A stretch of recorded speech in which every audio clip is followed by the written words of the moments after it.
Hey guys, Robert and Ingrid here, and we're about to go see Guardians of the Galaxy Volume 3. Oh man, I'm excited for this one. This is the first of the Marvel series to actually have the same creator, director, and writer throughout all three, so we're going to get a proper send off, I think. And I'm Yes. hoping for that. Yeah, it's just like the other ones have been so fantastic, and it seems that not only has the series been good, but even just from the side stuff, we see that Gunn's been able to correct for writing errors in the past. So I have heard good things about this. I am looking forward to seeing how this There's ends. one prediction, and it is an actual prediction. I don't think Gamora's going to be as important as we think. Not as important as, into the plot, I mean. Because I Yeah. feel there's going to be more about Rocket, I feel. Hmm. It might be Peter trying to find her, but but given where she was been left off, how can you do without having her dominate? Is what I'm saying. Yeah, I can see where you're coming from with that. So yeah, we'll see how it goes. I hope they're able to resolve all the characters fairly and justly. So Mantis, she just got straightened out. I don't want to see her leave, and all that. But what Yeah. choice do we have, right? Yeah. So we'll see you guys then. Hey guys, we got out of it, and What a wonderful end to a trilogy.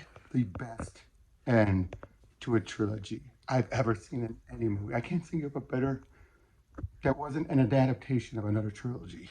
Mm-hmm. Would you agree with that? Probably Yeah. not since Return of the Jedi. Yeah, and Even then, I think this is better. it's just, Blasphemous that it is. I mean, I can see where you're coming from because it just, everything was tied together. You can sort of tell just even in the little details that, yeah, this was there from the start. It was. Everything, I mean, rough edges and all, everything was considered. It was. Okay, let's start from the beginning. All right. Mm-hmm. We open and they just like from a holiday special, they own nowhere. They're making it a safe haven for people, and we open up with Adam Warlock from the Sovereign attacking him and nearly killing, mortally wounding Rocket. And then we find out, and I guess he's never been wounded enough to need one. He can't use a Medipack. Because as it turns out, Copyright keyed. yep, there's a whole corporate kill switch in him, which means they have to go bust into that corporation in order to be able to Oh, save him. oh, who do we have here? Hi, Trouble. Come on over here. Come on over. Oh, it was me. Hey there. Sorry about this, guys. He's never done this before. He's never done that before. Well, But I think it's kind of fitting to some of the things that happen in this movie. definitely. Oh, there he goes. But but yeah, just throughout. Okay, but yeah, then they have to make their way back there, but they need help. Mm-hmm. Gamora. Yeah, as it turns out, she's. She joined up with the Ravagers, Mm-hmm. and she annoyed the hell out of me at first. Yeah, and the fact that people. Everyone kept saying, "Why doesn't she remember? She just needs to remember." It's like, you're idiot. She doesn't remember. She never experienced it, and she's pretty much telling them that. Yeah, it's just. That was the one annoying bit in the writing, wouldn't you say? It's just like, guys, it's not a matter of remembering. Mm-hmm. It's a matter of. Accepting how things are, and it's just like. I don't blame her for getting ticked off. Mm-hmm. Although she goes a little bit overboard. Mm-hmm. Although, I love the part where it's like, why is she like this? She was always like this, and people thought I was the bad guy. From Nebula, that was great, wasn't it? It's like people Yeah. thought I was the bad guy. It's like, Hmm. but but yeah. So they make and work up with her. They sneaked away in there, bickering along their way. Each one causing some stupidity stuff, like Mantis accidentally jettisoning their suits. Mm-hmm. Whoops. Gamora being so bloodthirsty. Yeah, just like our first answer to the question is violence. Yep. And although I do like how, even to the point where where Peter keeps thinking, "Oh, well, just use my charm," and you think, and he's like, "Okay, there, you're gonna make your stand." Like, yeah, I'm not that big of an idiot. I Yeah. just need you to get me in the system. Yeah. I love that. That's Just how like, you do a that's how you do a bluff check. I love that. Just like, yeah, I'm not that big of an idiot. I love that. That's just that delivery, right? It's just like, Mm-hmm. but yeah, and then Drax gets wounded. I see the Metapex in this felt a little Deus Ex Machina a little, didn't they? Just like we never seen them before, and now just slap them on and you're healed. Didn't that feel a little that way? Like we never saw them before, and now, you know what I mean, right? I suppose you could potentially explain that by the fact that they now have the entirety of nowhere, and now there's just Oh yeah, that's true. But yeah, could have then, gotten a lot more supplies oh, than they wouldn't have had otherwise being a ragtag group. in fact, now we should talk about the High Evolutionary. What Oh, the a High bastard he Evolutionary, is. one of the like He's a bastard. he's basically a No redeeming values. pure No. monster villain. And he created the Sovereign. Yeah, that Your was jaw dropped. my jaw dropped when I heard, oh shit, that explains so freaking much all by itself. They always felt manufactured, didn't they? But yes, but which makes the reveal that they are manufactured and they're far from the only ones make you understand, oh shit, this is the scale of the threat we're dealing with.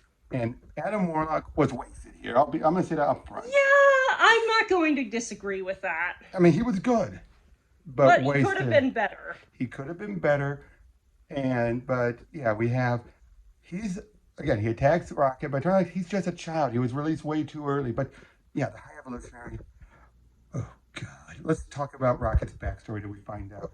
No wonder he didn't want to tell anyone. Because how are you even supposed to talk about being one of basically being an animal that was given sapience along with several other animals? And then you were not even going to be gifted to go in the world. It's like you were just the test run for everything else, and it's only because of a fluke of you being able to create something really inventive within that space that you were even of any value at all. Exactly. Yeah, it's just we get to see the segment of him learning about his other animal companions. Eventually, they all get names. Like we have Lila, we have Floor, and Tooth. Tooth. Yes. They don't say Tooth, they say Tooth.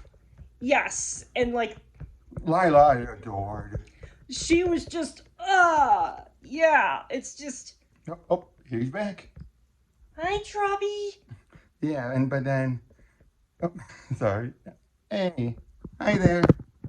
Come to join us. But yeah, just again, I wanted to cry. You know what I mean? Yeah, or it's just like yeah, it's just really exploring like what the value of life really is, and maybe this is kind of jumping the gun on a retrospective, but I feel like all of the running theme of the Guardians of the Galaxies is that they're the misfits. They're sort of what you get from cobbling stuff together, and all of their antagonists are therefore perverse manifestations of order in one form or another. And the High Evolutionary is kind of just the final boss of it, because it's like there's no emotional trauma involved here. There's no wishy-washy throwing an excuse. Let's look at it this way. Ronan, it was his upbringing. He was raised to believe this stuff. Mm-hmm. You can't sympathize with him because he was a monster, but you can at least understand where he came from. Yeah, and how he got there. Thanos wanted balance. Mm-hmm. Understandable. Going about the worst way. Mm-hmm. Ego had a chance to back out. He could have, but he felt his purpose was too important. Mm-hmm. The High Evolutionary, nothing. Even when he's trying to tell his backstory and Peter calls him out, he's like, no, I just want to be God. I want to create. Mm-hmm. It's like, God, there is no God. That's why I'm doing this. Yes, there is no God. That's why I stepped in. It was just like contrasting that with Ego's lines from the last movie of little G. Yeah, his little G God thing. It's just, yeah, it's sort of an exploration of just what really makes life work in a whole bunch of ways, and trying to overly regiment. And we needed this from the MCU. How many times have they made us want to sympathize with their villain so much? In this case, we needed somebody who was a truly cold-hearted bastard, and they gave us to it with a raccoon that my mom repeatedly wants to kill on principle. I think if she sees it, do you think she'd change her mind? Maybe. Doubtful, but there's a chance. I will say this though, it was also, these were so monstrous, Peter had no qualms killing them. Yeah, where it's just like, he is sort of on the whole, let's not kill them. That's not our first approach throughout the entire movie. He threw it right out the window. Yeah, and once he understood that these guys have slaughtered a lot of life they created without a thought, it's just like, yeah, no, these bastards deserve it. They all deserved it. Every single one of them. Mm-hmm. And then it leads to a bunch of miscommunication once they get to the counter Earths. But first of all, that world, I loved it.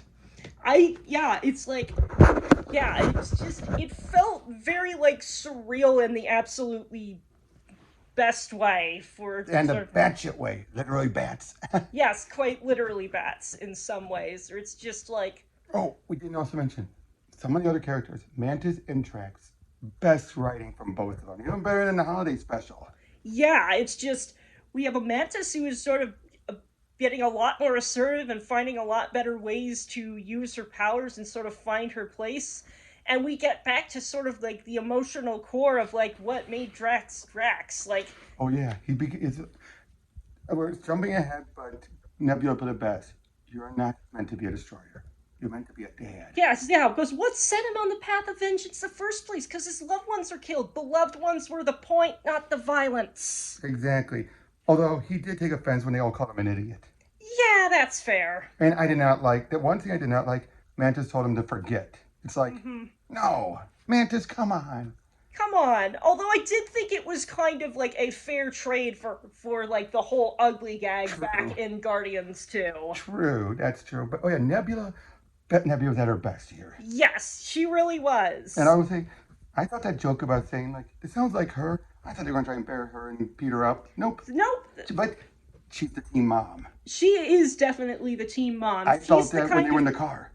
yeah, where it's just like she's the one who's gotten put through so much shit, and that's her motivation to make sure nobody else gets put through that again. She's being for others who she didn't have. And Peter's team dad, Mantis is little sister, Drax is big uncle.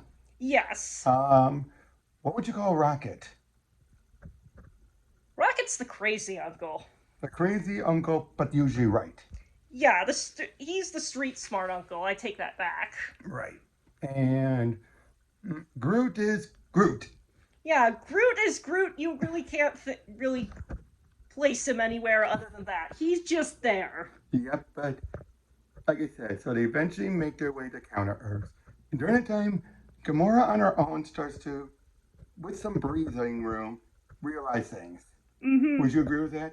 Like it's not exactly like what happened in the first movie, Yeah. but it's close enough for her to at least end up in a better place by the end. Because at the start, I'm in it for the money. I don't care. And you know what I sort of realized is that they kind of already set this up with what happened with Groot from movie 1 to movie 2. It's like there's already a precedent for this here, and I think that's why that didn't feel particularly jarring to me. You're sort of it's sort of like a whole myriad different explorations of what makes a person who they are. But Groot still felt like Groot. That's the big difference, I think. That's While fair. there was a reset, it wasn't a major reset. He was just more of a baby, but he was still Groot. Mm-hmm. Because even as an adult, Groot didn't act that much like a mature adult. Mm-hmm. I mean, come on, this is the guy who ripped out the battery just because Rocket suggested it. Before Rocket said, we gotta get that last. Mm-hmm. Remember? So, you get what I mean, right? It's like, Yeah, I get what you're saying. but still, she eventually does that, saves Rocket from being taken by this giant war pig. And then they end up, the Hive eventually destroys the counters. Why? Except for one section that seems perfect, everything else seems like 80s New York. And it's like, Yeah. and it's like, It's wait, just with animal people instead. but it's like, wait, I thought he said that they removed the aggression from them. Mm-hmm. Nope. They're no more aggressive than people. Mm-hmm. And he destroys everyone, including the High Priestess. That, I'm like, she didn't deserve that. 'Cause She throughout did not deserve that because she now came you're out like a sort of, mother. yeah, she's like she was starting to really like develop in character. It's just like the Poor real Adam. tragedy is that he couldn't see the real value in what he was creating because it wasn't what he wanted. Exactly, because we already saw them in the first one. They weren't that bad of a people, just way too systematic. Yeah, it's just like they were a problem incidentally, and then they took that and then they fleshed that out here and made you go, oh. Now, and they just focus on the High Priestess. Not like her whole people is wiped out, but at the same time, it's like, what are they without her, right? Mm-hmm. Oh, we also didn't mention Cal and Canador. Mm-hmm. Or how do you say his name? You know, Yeah. And Cosmo.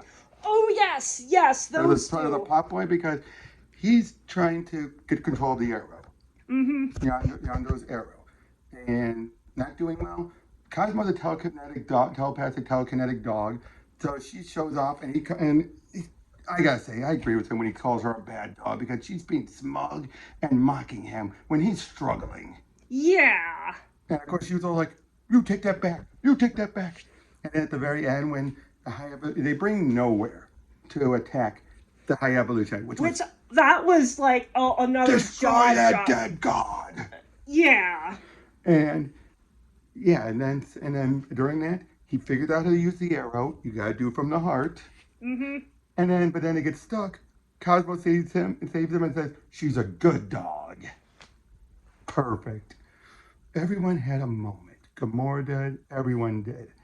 Now, it's not like Gamora by the end is joining in, with them or anything, but she is in a better place. Mm-hmm. It leaves the door open for her and Peter one day, maybe, but you Mm-hmm. know, not likely. And throughout all of this, also, I'm summarizing more. I'm going all over the place. To be honest, there's one downside I just realized is the plot is jumps a lot. Yeah. It does jump a lot, wouldn't you say? Like, Yeah, I'd oh, certainly agree with that. It is trying to manage a whole ton at once, but somehow I oh, didn't really feel like it gave me too much of oh a no, headache. oh I agree. I'm just in trying to summarize it though, as you realize you have to backtrack again. Like, oh wait, gotta go back. Mm-hmm. But yeah, they come in for attack. And okay, what exactly caused the big explosions to happen? Because they started before the others even showed up. When you think about it, what caused the high evolutionary place to blow up? I think it's because that once he sort of reached the point of being crazy enough, he had all of nearly every single one of the people that were on his staff realized he was crazy, point guns at him, and I Oh think no, at that point he points.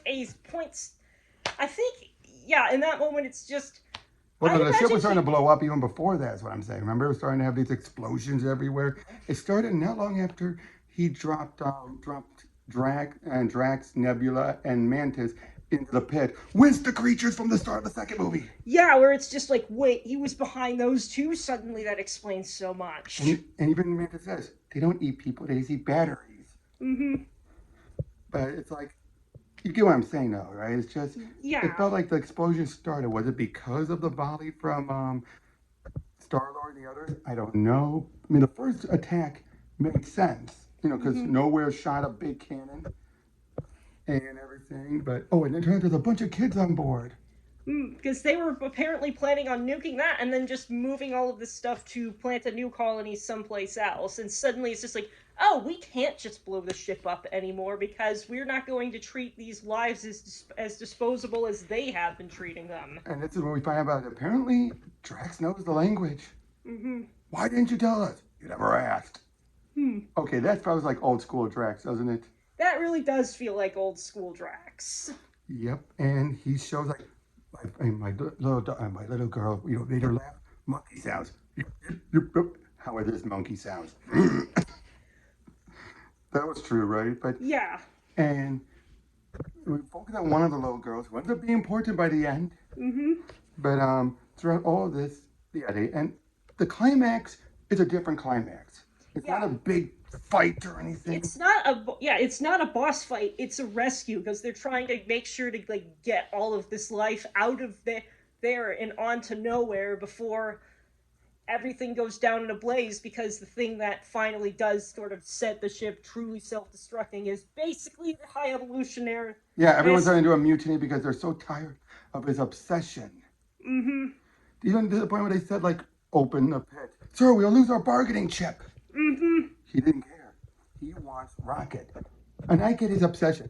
I love it. It's one of those few times where the obsession makes sense. Because it's just like somehow this was the one in a trillion thing that happened. Yeah, he even showed, like, these kids, like, they're able to put it together. Why is that? It's programmed. Mm-hmm. Programmed learning. Mm-hmm. Or memorization or whatever. It's like, yeah, that would do it. That would make anyone who's Like, how in the creative. frick am I going to replicate this? It's like you suddenly Because magically that's got the a thing. hard AI when trying to make a soft AI, and you would probably do everything in your damn power to try to replicate it again. That's sort of like the closest analog I can think to this. Yep, Not that I think that's actually going to happen. exactly. And not that though, you also had the fact that he lost his mind when he realized that Rocket was right. Mm-hmm. He was beyond, It's like, like yeah. yeah. He came in there just shouting. It's like, and he's in this panic mode, and he's trying to calm himself. Like, there you are. How did you know? How did you know? Mm-hmm. You know what I mean? And again, just all of that, and the fact that Rocket was already planning on trying to escape even before any of that. Because Mm-hmm. remember, he was grabbing little pieces Mm-hmm. even before his voice changed. Yeah. I like that. Again, Rocket, and turned out he was the star the whole time. Yeah, he was the hero the whole time, and it really feels like that was earned. And to be fair, he's not wrong. He isn't wrong. Because who was it who would try and make sure Peter's plans actually worked? Mm-hmm. Rocket. Who was it who kind of you know what I mean? You don't have to say right. Just Yeah. so much of this. Peter was there. I would say they were co-protagonists, wouldn't you say? Yeah. But yeah, and then for a moment you think we almost lost Peter. So now that was a case where like again was this someone lost in space? Mm-hmm. Didn't that feel like I said like again? Yeah. But Adam saved him. Why? Because Groot saved him. Mm-hmm. And Drax said, like, always want a second chance. Mm-hmm.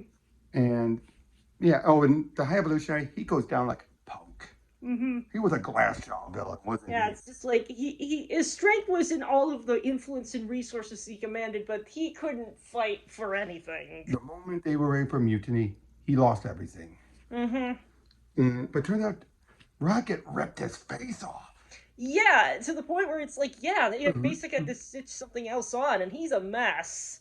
Yeah, and just Rocket leaves him. They leave him to die, of course. Mm-hmm. But then they realize we gotta get not just the sapient life, all the life. Yeah, because as it turns out, there's a whole bunch of critters on there too, and of And course, Rocket finally said, "The name's Rocket, Rocket Raccoon."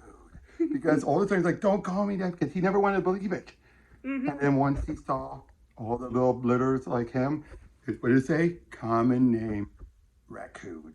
Mm-hmm. I did not realize they were building up to him finally and doing the full name until that moment. Yeah. I had no clue that was going to be a thing. Did you? Nope. And that was glorious. But Mm-hmm. yeah, they get out of there. The whole place blows up, and then they had to go their separate ways. Most of them. Mm-hmm. Gamora's still staying with the Ravagers. Much more happier now. It looks like. Yeah. Peter's going to go back to Earth. Yeah, and finally stop running away from the thing he's been trying to run away from this whole time. Grandfather. Visit his grandfather. Mantis has to go and decide, figure things out on her own. Mm-hmm. She said, I did what Ego told me to do. I did what the Guardians told me to do. Now she wants to find out what she wants to do, and good for her. Nebula's going to lead, because she's not a leader. Nebula's not a leader. Mm-hmm. She's going to lead nowhere, and she needs Drax there to help with the kids. Mm-hmm. So who's in charge now? Mm-hmm. Rocket Rocket. and Groot. Mm-hmm. And they form a new team made up of one of the kids, Adam, Cosmo, and Kindar. Mm-hmm.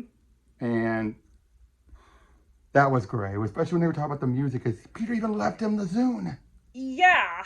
It was like, I went back to get this for you. Mm-hmm.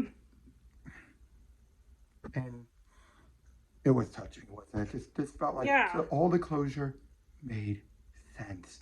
Mm-hmm. And going back to the D&D stuff we were talking about, this felt like the final campaign, doesn't it? This definitely I've known a couple of campaign finales and epilogues, and this definitely felt like it. The big final story. No one died, thankfully.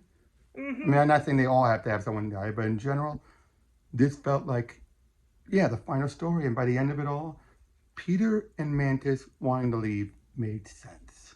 Mm-hmm. Didn't it? Yeah. Mantis especially. Yeah, it's just like, And Peter wanting to go back, again, made sense. mm-hmm. Although we did get a whole little nice thing at the end that's saying the legendary Star-Lord will return. Because he's the only one who's open to come back. Mm-hmm. Mantis probably would too, but as far as the original group, Mm-hmm. I mean, because come on, you could get Bradley Cooper back and Vin Diesel back to do the voices easy. But for the live action actors, Yeah, that would be a fair bit harder. Batista, I don't blame him. Hmm. Let's salvage everything, but I think he knows if it's not Gunn, they're just going to make me a joke again. Indeed, understandable. And Zoe, this was a nice experiment, but I don't blame her for wanting to just take off now because I don't think she'd want to continue this role. Yeah, and I'd be happy to see whatever Star-Lord's solo adventures will be in the future. Although the fact that he's ending eating cereal with his grandpa and all that, it's just like, Hmm. it felt interesting of an end point. Mm-hmm. Would you agree? It felt like an interesting end point. Like, you can end it here. Mm-hmm. If they don't want to do anything with Chris Pratt, you can end it there. It's like, yeah, he's completed his personal journey. Everyone did. Mm-hmm. Again, even Drax. Mm-hmm. Everyone completed their journey. And by the end of it all, I cannot think of a perfect trilogy. 9 out of 10 for the whole trilogy. How often is it that we have managed to have... I feel like every other time we reviewed like a significant series or a trilogy, The ending has always had the flub. The Resident Evil ending, that was the dump. Or we've had a case where the ending was good or the middle section was absolutely garbage. Yes, I'm referring to Mothra again. It's just like That's the closest that we had to the one that's sticking the landing. That is the closest. But this one is like for my rankings of breaking down, I would say that the first one is an 8 out of 10. It's a really solid start. But it was tied too much to the MCU. Yeah, Guardians of the Galaxy 2, that is still the best one and my favorite one. 10 out of 10. And this is a 9. This one is a 9. It's just like, because so many other things don't stick the landing, I have to give credit to things that do. And this really did. It's like, Gamora was one of the closest, but the ending just... I know people love it. Gamora was one of the closest, but yeah, it didn't stick the landing with Iris for us. Yeah, but like we said, Mothra, it stuck the landing, but that second movie was so bad that it taints the trilogy by comparison. Expendables, that third movie wasn't even an ending. It was just 3 episodic movies. Yeah. And like the Resident Evil, it had a setup for a great but sticking the landing. And then it flubbed it badly. It dropped the ball so badly. It's just like... that it replaced the second movie as our least favorite. And you've seen us go through a lot if you've been here for a long time. So you should know that this is definitely a very hard ranking to attain. And I think it's the only one that actually felt like a part of a trilogy, the MCU trilogy's third movie actually was intended to have finale. Captain America, Civil War, no, that was just Avengers, 2.5, 3.5, no, 2.5. Iron Man 3, again, not really. Thor 3, Thor Ragnarok came the closest to feeling like you could have ended it there. Yeah, I still have a very great fondness for Thor Ragnarok, but yeah. But unfortunately, it's the best one of that trilogy. The other two, I am fond of the... Yeah. But then the fourth one kind of... I won't say it was Toy Story 4. Wait, Toy Story is the only closest thing to a perfect trilogy as well. Would you agree with that? Yeah, I would definitely agree with that. This is the closest to Toy Story for a perfect trilogy. I cannot think of anything better. Would you agree with that? Yeah, it's like... Just think about that a moment, right? And again, we're going to go in circles, but just go out and see it, guys. You will not be disappointed. And the DCU is in great hands. The DCU is in great hands indeed. I can't wait to see what goes with that, since now we have a whole completed story on his CV. Exactly. We have a complete story. And again, even then, it wasn't like the fact that he took the ball was what he was given after Endgame. Yeah, it's just like being able to improvise after stuff goes really wrong is the sign of a great writer. I wouldn't even say he went all wrong. Just obviously took a direction that he wasn't going to go if he had complete control. Yeah, the yes and is something that is crucial for being a good writer, and it's clear that Gunn has it. Yep, and again, I have faith, especially now that they've revealed that Crypto is going to be in Superman Legacy, and Jimmy. Super done. Yep, you have Crypto and Jimmy. You know that he's going to be writing something special. And I'm just glad he got the script done before the writer's strike, and hopefully the writer's strike will be done by the time he starts next year. Mm-hmm. I hope, you know. Last thing I want is for that thing to get ruined, you know. Yeah, but also want the writers to be Oh able no, to yeah, properly get compensated for their stuff. agreed. So yeah, that's all we've got. Let's close out this whole trilogy. As we just say, see you guys on the next one. Take care.